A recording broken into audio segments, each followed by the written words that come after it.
નમસ્કાર દર્શક મિત્રો, આપ જોઈ રહ્યા છો B1 ન્યૂઝ। હવે જોઈએ અગત્યના સમાચાર। ચૈત્રી પૂનમ નિમિત્તે મહાસતી અનસુયા માતાજી મંદિરે પાટોત્સવ અને ભંડારો યોજાયો।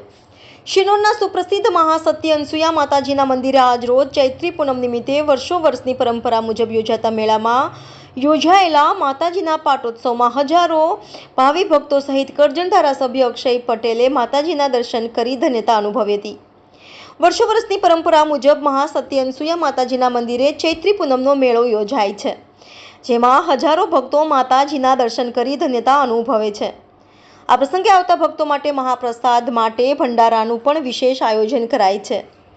વધુમાં આ પ્રસંગે આવી પહોંચેલા કરજણ ધારાસભ્ય અક્ષય પટેલે પણ માતાજીના દર્શન કરી ધન્યતા અનુભવતા આ સ્થાનનો ગુજરાત સરકાર દ્વારા યાત્રાધામ વિકાસમાં સમાવેશ કરાયો હોઈ આવનારા દિવસોના અહીં લાખો રૂપિયાના વિકાસના કામો હાથ ધરાશે તેમ જણાવ્યું હતું।